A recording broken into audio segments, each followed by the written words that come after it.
Okay, hello and welcome to Wellness Wednesday. I am Daryl Moss and I am here with my colleagues Stacy Hendry and Lucy Diana, and together we are the Synergy 3. Our mission is to spread vibrant health through group programs that focus on the mind, body, and spirit. Today's topic on Wellness Wednesday is bone health. The information I'm presenting is general. It's not tied to anybody's specific issue. And my hope is that everyone will be able to take something important away from this presentation that they can incorporate into their own life. So before we get started, I just want to remind everyone that you're muted to avoid background noise, and we'll open this up for questions when we're done. So bone health is a fascinating topic, and we could spend hours and hours discussing it. As we don't have lots of time, I'm going to touch on some important areas for all of us to understand. So in my experience, many people do not even think about bone health until their mid-40s or sometimes even later. But the reality is that, like so much else that happens in the body, we really need to start focusing on our bone health as children and really about our overall health in general. Most of us reach our maximum bone density by the age of 30, which means that we want to do as much as possible to give ourselves the opportunity to build up our bone strength and our bone flexibility while we're growing up. So that means that parents should be feeding their kids healthy diets and encouraging them to exercise. Kids need to play outdoors and not sit in front of their screens all day. They need to move their bodies. And right now, during the pandemic, while so many kids are going to school on Zoom, they're moving even less than they would be in school because they're not going from classroom to classroom. So the healthy diet I'm talking about for adults certainly applies to children as well. Children do not need to live on macaroni and cheese and chicken nuggets. And after childhood, it's up to each of us to continue with a healthy lifestyle. And it is never, ever too late to start. So our bones obviously compose our skeletal system. They hold us up, they attach to our muscles, and they allow us to move. They're also a vital storage source for minerals, especially calcium and phosphorus, as well as growth factors, some hormones, and heavy metals. The body, in its infinite wisdom, stores some heavy metals in our bones to protect other vital organs. And as practitioners of functional medicine, the three of us believe that everything in the body is interconnected, and that goes for bone health as well. Bone is a living tissue, and our bones make up one of our organs. My mentor once said that bone is more like a tree than a rock. And a lot of us think that our bones are just solid material, but they're not. Like a tree, bones need to be both strong and flexible. Like a tree, which absorbs lots of nutrients through its roots, bones absorb nutrients that are circulating throughout our bodies. So I'm sorry this is a little bit blurry. We don't have time for an anatomy lesson, but suffice it to say that the outer layer of bone is very compact, and the inside is more porous. And it's the inside of the bones where we have what's called the protein matrix, which is so key to bone flexibility. About 90% of the protein matrix is made of collagen, and the rest is composed of osteocalcin. Osteocalcin, along with vitamin K2, is needed to make what's called osteoblasts, the secretions that make new bone tissue. And osteoclasts are what breaks bone down. But that's the end of the lesson. This is not going to be a biology lesson here. So although we do not continue growing in height as adults, we do regenerate about 10% of our bone mass each year. So it's a use it or lose it situation. A healthy body is continuously breaking down and building new bone tissue. And that new bone tissue needs to be both strong and flexible. Why both? Strong and inflexible bones are brittle, and bones that are flexible but not strong are weak. And both of these contribute to fracture. So let's focus on what we need to continually be able to regenerate our bones. We need good circulation to oxygenate our bodies and to provide a steady supply of nutrients throughout our bodies, including into our bones. We need to eat a healthy diet, high in antioxidants, high in vital vitamins and minerals, and lots of organic fruits and vegetables, and good quality protein, whether it's vegan or it's animal. So regarding animal protein, I'm talking about grass-fed grazing animals, wild-caught fish, and organically raised poultry. People who don't eat animal food can get their protein from organic soy, from lentils, from quinoa, or from combinations of things like rice and beans. But protein is essential, and we'll talk about that a little bit more in a minute. You want to eat lots of different colors of vegetables and fruits, and lots of dark leafy greens are also really important. And fermented foods are also, if your body can handle them, very important in the bone matrix conversation. We want to keep in mind that zinc, copper, vitamin C, vitamin D, vitamin K2 are all important nutrients for bone health, in addition to calcium, which is often the first thing that we think of when we talk about bone health. So there are three important components of bones. One of them is water. Bones are made of approximately 25% water, so we need to stay hydrated. We also need to have a lot of collagen in our diets, because bone is made of about 30 to 40% collagen. So we need enough protein in our diets to be able to make the collagen. Collagen is the most abundant protein inside of us. It's also important to skin and gut health, but those are subjects for another time. This also means that we need to have adequate levels of stomach acid to denature the proteins that we eat, so that we can digest them and absorb the nutrients farther down in the digestive system. So I have a picture here of bone broth, because bone broth is such an amazing source of collagen. We also need to eat meat, and the tougher cuts are often a good way to get collagen from food. Vegans and vegetarians can get collagens from beans and legumes. Foods higher in copper, zinc, and vitamin C can also help the body make more collagen. So foods high in zinc include pumpkin seeds, oysters, most animal foods, including dairy products, tofu, hemp, lentils, oatmeal, and shiitake mushrooms. Foods high in copper include oysters, shiitake mushrooms, sweet potato, tofu, nuts and seeds, chickpeas, salmon, and two of my favorites, dark chocolate and avocado. And the remainder of our bones is made mostly from minerals. So it's important, again, to repeat, and I hate to keep repeating myself, but it's so vital, to eat a whole food-based diet filled with a variety of good quality foods.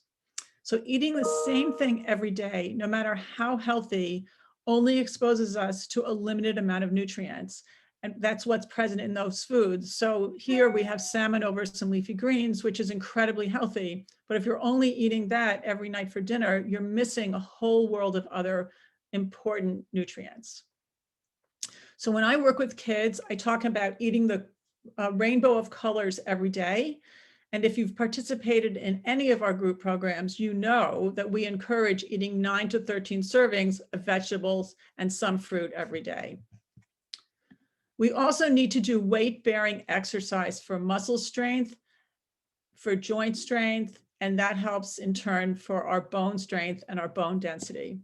We can do this at home without any equipment and without spending any money, or we can go to a gym, we can have a trainer, we can do it over Zoom. Whatever way works for you, you just need to do it. Walking is great exercise for the lower body and for the cardiovascular system.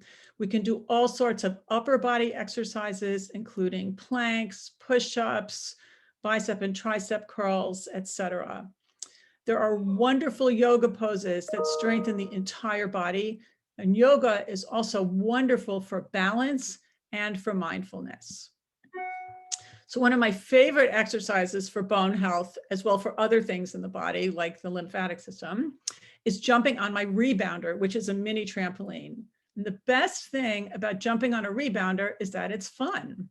And the thing about exercise, especially for non-athletes, is that if it isn't fun, you're probably not going to keep it up. And consistency is really important. So we all need to find something that we like to do. So getting back to yoga and the conversation about balance, we all, especially as we get older, need to work on our balance, as fractures are most often caused by falls. In fact, 87% of all fractures in people aged 65 and older are caused by falls. It is very hard to break a bone while you're standing up. So yoga, Tai Chi, stretching, and literally paying attention when you're walking are all helpful. Bone density matters. I'm not saying that it doesn't, it's vital, but so does muscle strength and having a steady gait.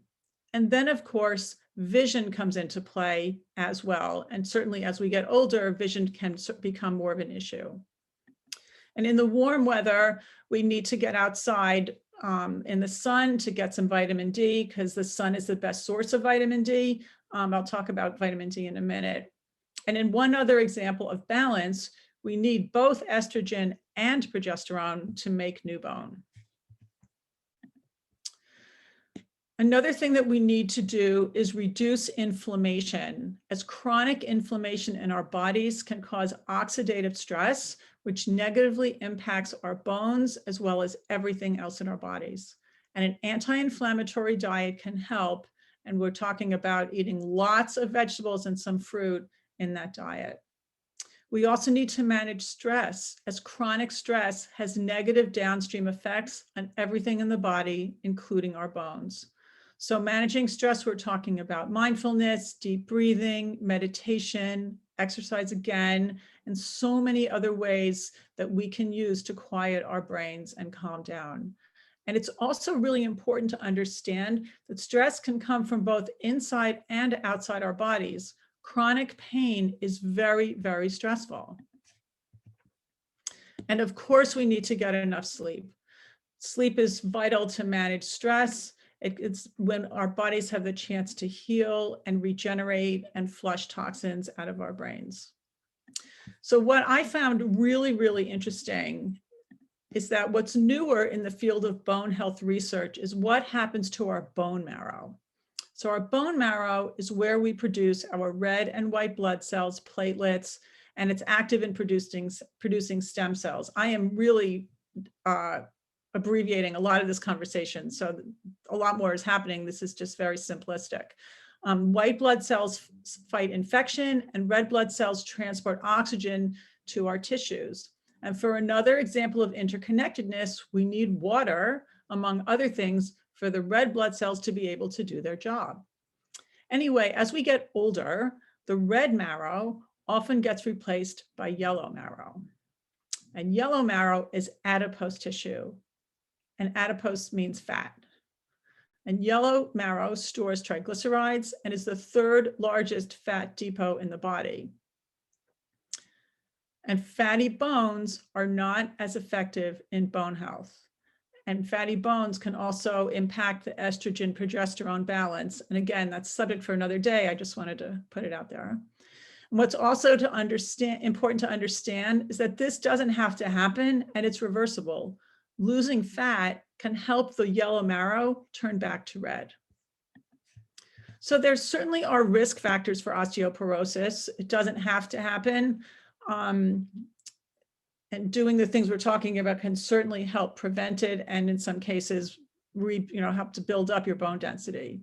But risk factors include excessive alcohol intake, certain medications, and that's certainly what's happened to me, especially steroids, a person's height and weight, a family history of fracture, a prior history of fracture, a diet high in sugar and processed foods, a sedentary lifestyle, low stomach acid and high PPI use, those little purple pills, low levels of certain vitamins, including vitamin D, vitamin K, low magnesium, High use of antibiotics is bad for the bones. Hypothyroidism, which there's a rampant underdiagnosed situation in this country of hypothyroidism, chronically high stress, general inflammation, poor nutrient absorption, and high intake of dairy foods if you're lactose intolerant. And the last two really are regarding gut health. So I have a feeling that a lot of you are interested in the topic of supplements for bone strength. So it's important to understand that our nutrients need to be balanced. So knowing your levels is vital before automatically starting to supplement. And I don't think anyone should just automatically take anything. As we've discussed on previous webinars, both too much and too little can be dangerous for our bodies. Sorry. Can be dangerous for our bodies, and nutrients work synergistically with each other, and they need to be balanced. So what does this mean in real life? So we're talking about bones. Phosphorus needs to be balanced with calcium, and the standard American diet, which is what most people in this country eat, is high in phosphorus. If we have too much calcium, on the other hand, it can go to our arteries instead of our bones, and that's bad for our cardiovascular system and very dangerous. We need enough vitamin K2 to make sure that the calcium goes to our bones and not our arteries. We need to have enough magnesium to metabolize vitamin D, and we need enough vitamin D to help regulate the balance of phosphorus and calcium. And low levels of magnesium on their own have been found in women with osteoporosis. So as you can see, there is no simple answer, and we encourage you to speak to your healthcare practitioner before starting to supplement. Or you can certainly have a conversation with us as well. Foods high in K2, because people are often not as familiar with K2, include natto, which is a fermented form of soy, beef liver, cheese, eel, chicken, butter, sauerkraut, another fermented food, and egg yolk. And vitamin K2 also activates osteocalcin, which is so important in regenerating bone tissue. There's a big myth out there that we need to eat a lot of dairy foods to get enough calcium. Calcium can be found in a wide variety of foods, and some of the non-dairy options have more bioavailable calcium than milk does. That means that your body can use it easier. And as we just discussed, if we don't have the cofactors or the underlying need, adding calcium to our diet via supplement may not be safe or healthy.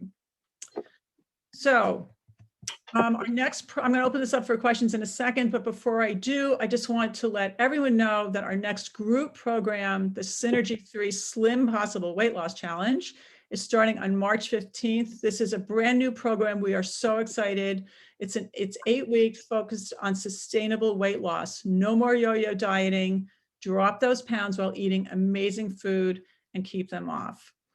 Next week's Wellness Wednesday, we're going to talk some more about some of our favorite kitchen tools. And the week after, Stacy is going to do another of her wonderful cooking demos. And this is our contact information if you want to reach out to any of us. And now I'm going to, we'll unmute you guys and we'll open this up for questions, or you can post your questions in the chat.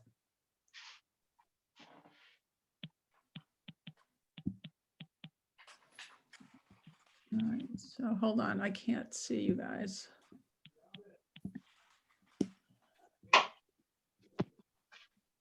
All right, so I'm going to stop the share.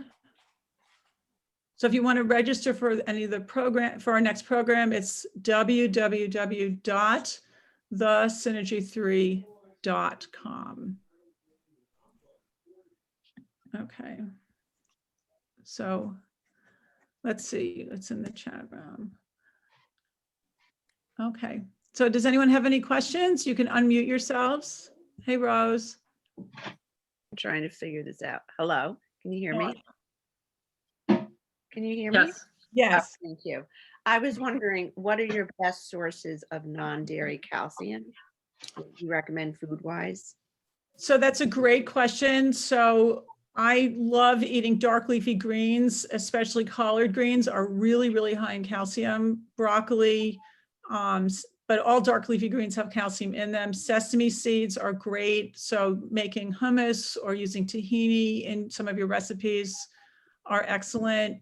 Eating salmon, like if you could buy canned salmon with the bones or sardines with the bones, again, really great sources of calcium, just to name a few. Also chia seeds Yep. was one of my favorite to add to just about anything, smoothies, yogurt. Yes, absolutely. Thank you. Want to make sure that you have good gut health. So, you know, what Daryl said, as far as low stomach acid and also absorption of nutrients from our food, really, really crucial. Sometimes we don't think of that connection, but it's That's very true. And important. how does one improve their gut health or no if it's imbalanced?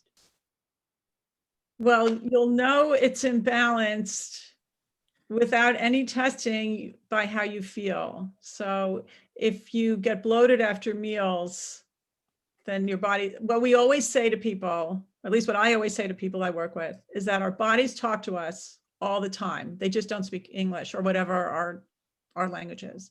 So if you eat something and you get bloated after you eat it, something's not working the way it should be, because we're not supposed to get bloated after we eat.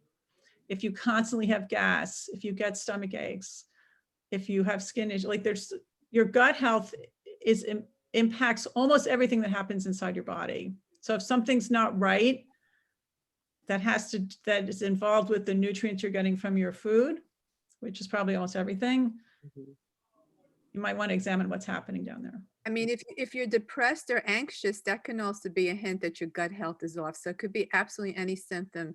Hippocrates had said thousands of years ago that health starts in the gut, and he really meant it. I mean, it could be any symptom. Okay. And so there are ways that you work with us to balance that gut health Mhm. Yes. program? Okay. Okay, thank you. I had a quick question, Daryl. Hi, Hi, it's Joyce. Hi, Joyce. My son gave me a case of hydrogenated water. And I guess you're supposed to have a container every morning when you wake up. And I was just wondering if I've had it a couple of times. I was just wondering if you have any thoughts about the benefits of drinking this water. Supposedly, he gave it to me because it's supposed to be good for anti-inflammatory. But I was just wondering if you had any thoughts about it. You know what, Joyce, I haven't used that, so I'm really not, I'm not qualified to answer the question. Lucy or Stacy, have you tried that? No. Now, is there a brand name, or I've never even heard of it? Yes, it's called Izumio. It's from Japan. I think it's Izumio, I believe is how you spell it. All right, Joyce, we can look into that and we'll get back to you. Okay, that would be great. I'm a Thank you. little hesitant about it. So I was kind of looking for confirmation from somebody else as well. So thank you. Sure. We'll get back. Joyce, I think that's a really good point. There's so many things out there that everybody says is the greatest thing in the world. And you really have to learn to do some research on your own to figure out if it really does have the health claims that it says it does. And often it does not, unfortunately. So Yeah, I did some research on it, but I just wasn't able to come up with it, a definitive opinion. You know, I and just saw I'm that, glad that you're here, because we're a great resource for that type of thing. right, I just saw that it says alkaline water. I mean, just by the word alkaline alone, they're probably working off the premise that because of the modern lifestyle that we live, the stress, maybe not the right diet, that we tend to be, and we're not going to get into a pH balance conversation here, but we tend to be more acidic, which can break down the body, but we can also potentially get too alkaline. So that's not a conversation for right now, but that must be the premise behind the ionized water. So, hey, maybe it's a good topic for another Wellness Wednesday. But what I wanted to say is there's no magic pill. There's no magic formula. There are great products, like Stacy said, out there that really have helped people, but we need to start with the basics. And those are the tenets that we teach on our program. You know, whole food diet, stress reduction, exercise, hydration, good sleep. It has to start there. So otherwise, no magic pill is going to work completely. So Right. And with this, what I'm getting from it is that it's infused with hydrogen because you have to drink it quickly, and it has to be in a cool place, in a dark place. So I guess it's infused with the hydrogen, and that's why you have to drink it quickly. And I don't know. I Well, just, One thing I'm I not just sure. want to point out, like Lucy brought up an excellent point, that it is just very, very simple, the things we teach. And what you're buying is costing money and it's questionable, and just drinking good, clean water is going to help you. Just eating whole foods is going to help you, and just getting out and doing a walk is going to help you. So we all suggest that you start there. And then if you need more help, we can have a discussion. But purchasing that water is a cost when you could spend it on good quality vegetables. I have a question and comment. I'm new to your group, and I'm a friend of Lori's who I was going to get in touch with you, and I'm so thankful that you sent her this link. I've got osteoporosis and have been treating it through going to endocrinologists, and I've been very disappointed with what they have to say, and really surprised that whenever you get the short talk on what your bones are made up of, they don't mention cartilage at all. And they don't mention the importance of cartilage. And I actually started a blog that gives recipes on bone health. And my next blog post is going to be about bone broth and cartilage. And I was wondering if fish bone broth is as expedient as bone broth from meat and chicken. And because I don't eat meat or chicken, I was wondering, again, if you could say the other ways that you could get good cartilage into your body if you don't drink, animal protein bone broth. Well, it would have to be because it's bone broth. So you can make bone broth out of bones from any animal. Right. So one thing I didn't mention, and I'm glad you brought up the topic of bone broth, Francine, is that you have to use bones from a clean animal, because just like in humans, toxins get stored in bones, animals do too. So if you're making you can certainly make bone broth from fish bones, but you want to use wild caught fish. Or if you're making it from beef bones, which is a terrific, I don't eat beef, but you can certainly go to the butcher and get beef bones. But again, you want bones from grass-fed beef. I use chicken bones, and again, it's from organically raised poultry. And a lot of it's not a lot of, some bone broths are actually not I made hope I from get a bone. chance They're to ask made my from question. animal herds. I don't know if you're going to, because time is running out. Well, I missed the beginning, which is much more interesting to me. These well, questions. Can you guys mute if you're not talking, please? Am I, okay. I lost my train of thought. We were talking So about fish, clean I animals. don't buy bone broth, I make my own. Yeah. So I know exactly what's going into it. There are plenty of commercial bone broths on the market, and you need to read, like anything else, you need to read the labels. Sure. Sure. But what you said that other ways to get collagen, one was foods with zinc. Right. So And what was the other? The other foods that are mineral? high in zinc, high in copper, Copper. legumes are a good source. Right. And each of us is different. So we're not recommending supplements for other people, sorry. because we each need to, I can't look at you through the screen and say, oh, Francine, you just take X, Sure. Y, right?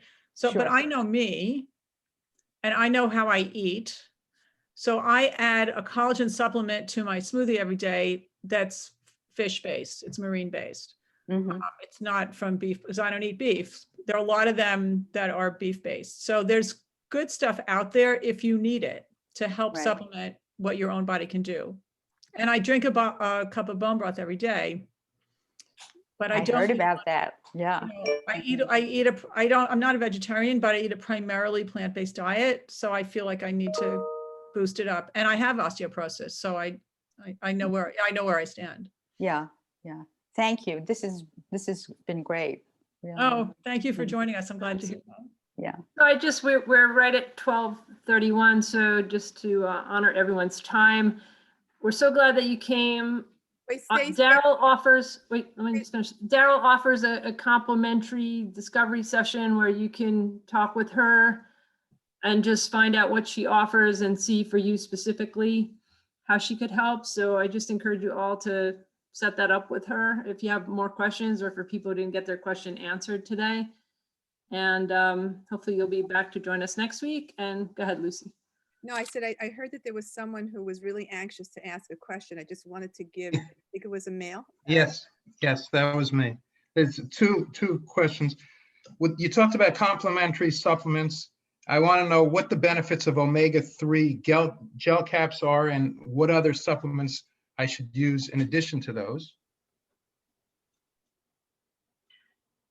All right, so we're not talking about what anybody individually should take, because we don't know what's going on in each of your individual bodies, and that would be reckless of us. So for most people, but not for everybody, omega-3s are very helpful to take, but we can't say what people should. That's not appropriate. Okay, and then the other quick question is low calorie almond milk. Is that better than low fat 2% or 4% whole milk or whole milk Well, for you're not- calcium? So they're two different things. So if you can handle dairy products, then there's nothing wrong with drinking organic milk. If you can't handle it, then you can certainly get fortified almond milk and other products. But I can't look through the Ethernet here and say, oh, you can handle this one and you can't drink milk and this one can't. Like, that's not how we can't do that. Okay, thank you. Thanks for asking the question. Okay. Daryl, such great information. And this will be posted on our YouTube channel. I will send you all an email. If you haven't officially registered, please send us your email or put it in the chat before you sign off so that you can always get our next topics and links to the YouTube channel. But you can certainly share this with anybody who you think would be interested. We'd be really happy about that. So thank you, and come back again next week. Good to see you all. Thank Thanks for you. joining. Thank you. Thank you. Thank you.